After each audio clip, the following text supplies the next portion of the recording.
Микро, мали и средните компании се најмногу заинтересирани за владиниот проект субвенционирано вработување на лица во социјален ризик.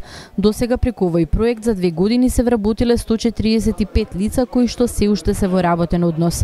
Директорот на Агенцијата за вработување на Република Македонија Владко Поповски, кој денеска ја посети компанијата Крусел, која е дел од овој проект, истакна дека очекува на огласот кој е објавен пред една недела за субвенционирано вработување на лица во социјален ризик, повеќе компании да покажат социјална одговорност и да се пријават. Агенцијата за вработување заедно со Министерството на политика, подпомогнати од Светска банка, овозможува субвенционирано вработување од трајање од 6 месеци, зависно од степенот на образование и зависи и сумата која што исплаќаме према компанијата за исплата на бруто плата. Значи 14.000 денари и 900 исплаќаме за лица кои што се со средно образование, значи или до средно образование, и за лица кои што се со високо образование 17.000 денари во вид на бруто плата.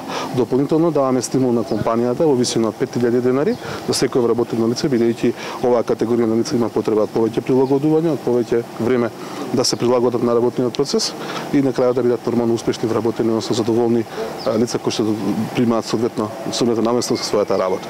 Јас се надевам дека огласот што го објавивме минатата недела ќе има доста интерес пред сега компаниите кои што ќе се озват да бидат пред се социјално одговорни компании, значи кои што ќе вработат лица од оваа тешка категорија за вработување, бидејќи тоа се лица кои што се повеќе години невработени, односно кои што немаат работно искуство или не се вклучени во работен процес, и на крајот нормално успехот се гледа преку тоа колку години останува во компанијата и дали компанијата е задоволна од тој работник. Славе Илиевски, собственик на компанијата Крусел, истакна дека во нивната компанија вработиле лица во социјален ризик, самохрана мајка од која како работник се многу задоволни.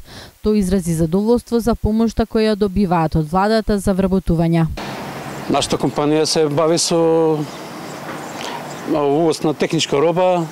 Веќе 24 години постојаме и вакви акции се добродојдени и за нас и сите овие помали компании, поготово навистина тоа е од обострана корис, односно не од обострана, него тространа корис и за нас како компанија, за да ни се намалат трошковите и за лицата кои на тој начин се вработуваат, а и за државата ќе има една грижа помалку за едно семејство. Преку овој проект се очекува годинава да се вработат нови 100 лица во социјален ризик. Повикот на Агенцијата за вработување е во тек. Се очекува во наредните денови и компаниите и невработените лица во социјален ризик да аплицираат.